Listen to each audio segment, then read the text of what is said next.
Hi, in this video I will prove this Quran, the Hafs version, is false and unreliable, and therefore the Islamic world is misguided and wrong for trusting it.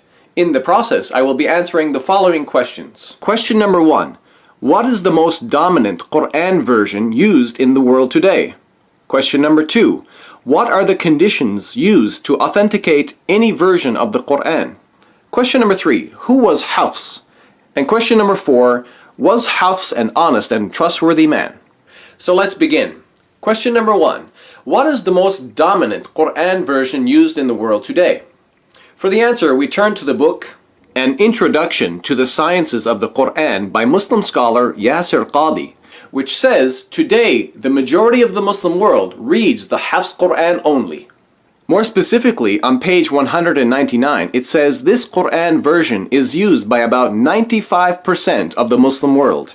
So, the overwhelming majority of the approximately 1.7 billion Muslims are in unity using this one version of the Quran known as Hafs. That's a pretty amazing uniformity.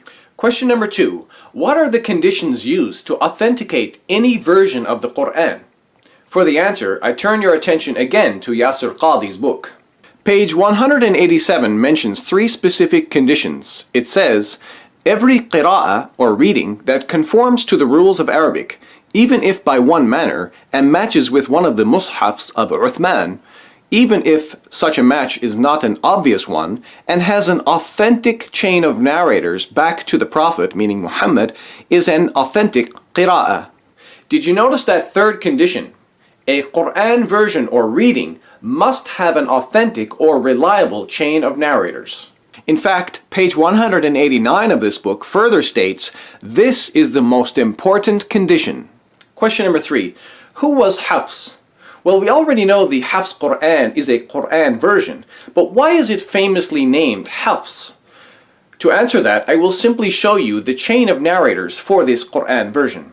As you see, I've underlined it for you in red. It says, رواية حفص بن سليمان بن المغيرة الأسدي الكوفي لقراءة عاصم بن أبي النجود الكوفي التابعي عن أبي عبد الرحمن عبد الله بن حبيب السلمي عن عثمان بن عفان وعلي بن أبي طالب وزيد بن ثابت وأبي بن كعب عن النبي, which basically translates as the riwayah or transmission of Hafs ibn Sulaiman ibn al-Mughira al-Asadi al-Kufi of the qira'ah or reading of Asim ibn Abi al-Nujud al-Kufi from Abdul Rahman Abdullah ibn Habib al-Sulami from Uthman ibn Affan and Ali ibn Abi Talib and Zayd ibn Thabit and Ubay ibn Ka'ab from the Prophet, meaning Muhammad. So basically, the individual known as Hafs became famous for transmitting a particular reading of the Quran, named after the leader of a particular school of reciters. In this case, the leader was Asim. In fact, Yasir Qadi informs us on page 196 of his book that Hafs was the most knowledgeable person of the qira'ah or reading of Asim.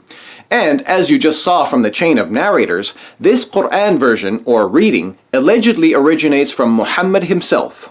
Question number 4. Was Hafs an honest and trustworthy person? In other words, can the Muslim world trust Hafs as an honest, trustworthy, and reliable person to transmit the Quran? This is our most important question.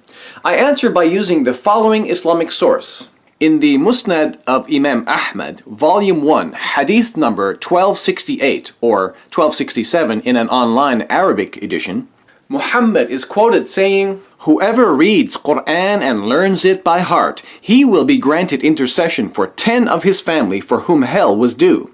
Now let's look at the comments below this hadith. We'll see there is a serious problem here. Its chain of narration is graded as da'if jiddan or very weak. Why is that? Well, it's because of the presence of Hafs in the chain of narration for this hadith. In fact, here are more comments on this same hadith in Arabic that provide us with more information why the presence of Hafs in a chain of narration makes a narration unreliable. It gives his name as Hafs Abu Umar, huwa Hafs bin Sulaiman al-Bazaz al-Qari. And it says, وَهُوَ مَتْرُوكُ الْحَدِيثِ, meaning, and he is rejected in hadith. كذا قال الحافظ في التقريب وقال البخاري في الضعفاء 9 تركوه. And it says, great Muslim scholars such as Al-Hafidh and Imam al-Bukhari likewise claimed Hafs is rejected. Next we read other charges against him. أخذ مني حفص بن سليمان كتابا فلم يرده. And notice here, وكان يأخذ كتب الناس فينسخها, which means Hafs used to take books from people and copy them and not return them. And more importantly, we read here, وَكَانَ كَذَّابًا, which means, and he was a liar. Actually, for those of you who don't know Arabic, you can still find some information about his dishonesty in English also. For example, in the book Studies in Early Hadith Literature by M.M. Adami, it says on page 128, he copied other scholars' books and put their material in his own. He borrowed a book from Shu'bah, but did not return it.